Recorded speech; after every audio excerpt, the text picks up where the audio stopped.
heard, but some people may not understand, and hopefully we'll get a better understanding tonight, because with us is Bob Marley, of course, of the Wailers, and along with Tyrone Downey, his keyboard player, are here tonight. And they've performed to sellout crowds, and just incredible crowds all over the world, in Europe, the Americas, most recently in Africa. The music is infectious, and the message is influential, and we are pleased to have with us tonight the great Bob Marley and Tyrone Downey. And hi. All right. And good to see you. Right. Now you just got here from the Heinz Auditorium tonight. Yeah. So, and did you have a good time? Was it a good show? Well, we had a good time, but we hope that we can do it next time better. You're really a perfectionist, aren't you?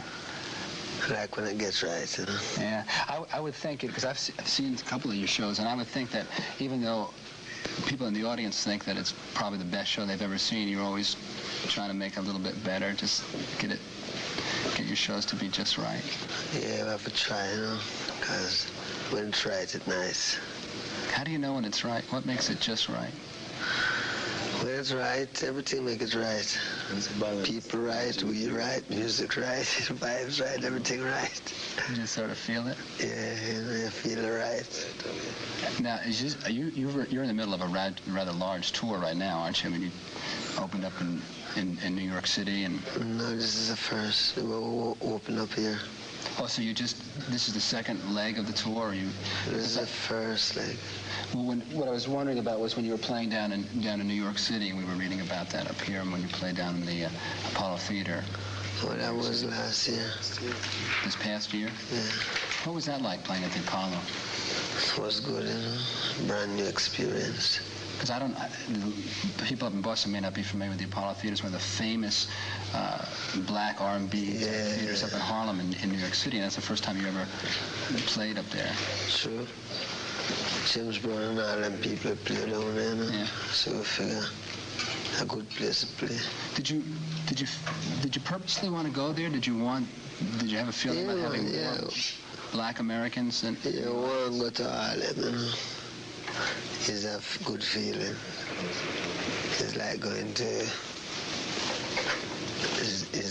Trinidad or, you know, in Jamaica, Zimbabwe. It's carry that type of vibe. Yeah, it's the first we ever really penetrated the black community as such, because it's one of the few venues that's really a communal venue as such. So it was the first kind of experience in that way in America.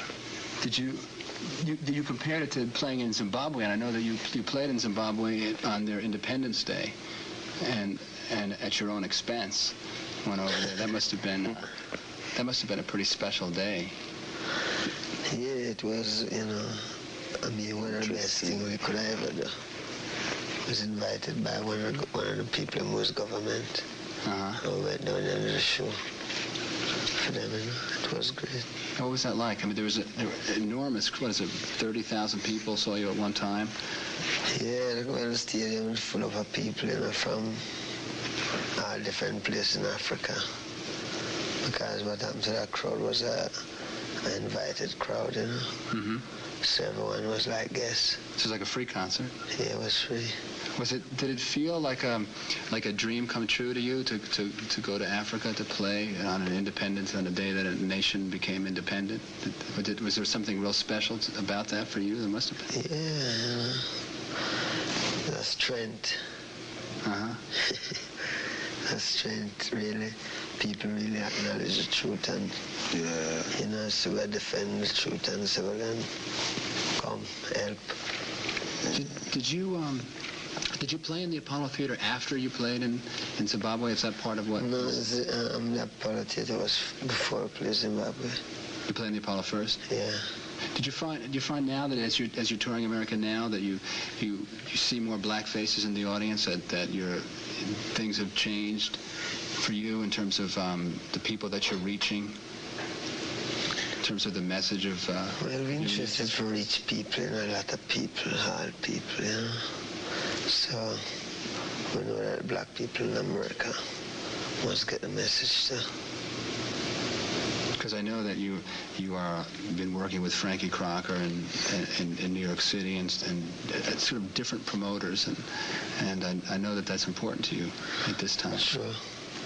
To get that kind of feel, because you spoke about that, Tyrone, about the feeling in the Apollo Theater, that it was sort of a different kind of feeling than some of the other gigs that you've played?